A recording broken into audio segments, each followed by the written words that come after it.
On 26 July 2025, the Electoral Council of ELECAM rejected my candidacy for the presidential election, which had been duly submitted by Manidem. On 28 July, I lodged an appeal against this unfounded decision with the Constitutional Council. On 4th August, we presented this High Court with all the factual and legal arguments in favor of validating my candidacy, as well as the evidence establishing the imposture of the second candidacy attributed to Manidem. On 5th August, at the end of its deliberations, the Constitutional Council rejected my appeal for validation of my candidacy on the grounds that it was unfounded. The decision to exclude me from the 2025 presidential election was taken a long time ago by the CPDM regime. This regime never accepted the fact that we avoided the big political trap of the 2020 legislative and municipal elections by choosing the boycott. The regime wanted to destroy the CRM through these elections and never forgave us for escaping. From then on, the campaign to demonize the CRM and its national president was launched, and the decision was taken to prevent him by any means possible from taking part in the 2025 presidential election. It was with this in mind that the legislative and municipal elections scheduled for February 2025 were postponed until March 2026 in order to prevent the CRM from having any elected representatives and from being able to present its candidate in the presidential election next October. When it was discovered that the CRM had elected municipal representatives, the CPDM regime organized fake debates for several months on the nullity of the imperative mandate in order to show, in spite of this, that the CRM would not be able to present a candidate under its banner, and that if it tried to do so, it would be rejected and the authorities will ensure that there will be no protest whatsoever. What's more, we were told that the only option open to us was to have my candidacy put forward by one of the 18 political parties that has won seats in 2020 elections. I must repeat that nothing prevented the CRM from presenting a candidate for this presidential election, but we had to avoid giving the regime a pretext for rejecting a candidacy presented by the CRM, because rejecting the nullity of the imperative mandate had become a matter of life or death for this regime. The unexpected presentation of my candidacy under the Manidem banner came as a thinly veiled shock to those in power in Yaoundé. Taken by surprise, the regime in power rushed to create a new president of Manidem and his candidacy file to artificially create what was called a plurality of investiture.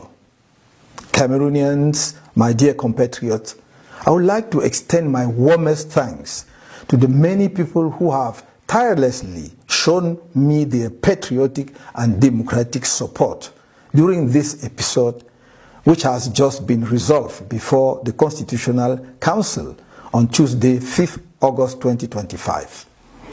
I would particularly like to thank the Honorable Jean-Michel Ninche, National Chairman of the FCC and the coordinator of the Political Alliance for Change, as well as the members of the Political Alliance for Change who decided to support my candidacy. In the same vein, I would like to thank the National President of Manidem, Mr. Anissé George Ekane, for his remarkable patriotism and sense of history, his loyalty to the ideals on which his political commitment was founded, his courage and determination to see our country resume its nationalist march towards progress. This is also an opportunity for me to salute the exceptional commitment of all the leaders and activists of Manidem for their support for my candidacy. I would like to express my gratitude to the leaders and many militants of the CRM for their unfailing support, their unwavering commitment, and their remarkable courage in the face of the many trials imposed on them on a daily basis by a regime that has no inspiration and no vision for the country.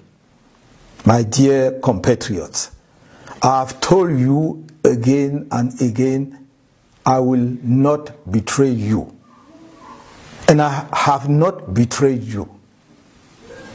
On the other hand, the Constitutional Council, the judiciary, ELECAM, the powers that be, through the Ministry of Territorial Administration in particular, which has been involved in all the wrong moves against us, have betrayed you without a second thought. The international community, notably the UN, which signed a secret agreement with ELECAM on 9th May 2025, supposedly to guarantee the transparency of the 2025 presidential election, has betrayed you. This international community, so quick to stand by the dictatorship that is crushing the Cameroonian people, did not feel concerned by the CPDM regime's political crime against our people. On the contrary, it has sat on the values it claims to promote and defend. My dear compatriots, as part of the preparations for my campaign for the presidential election next October, on 30 January 2025, I launched the fundraising campaign in accordance with the legislation in vigor. Following the rejection of my candidacy, I would like to inform the public that contributions to my campaign for the forthcoming elections are now closed. Despite the expenses already incurred in connection with this campaign, I hereby inform you that the contributions received in the bank accounts open for this purpose and in the various accounts with mobile operators will be reimbursed. Practical measures are being taken to this regard. Cameroonians, my dear compatriot, I'm on my feet and will remain at your side. The struggle continues. Long live Cameroon.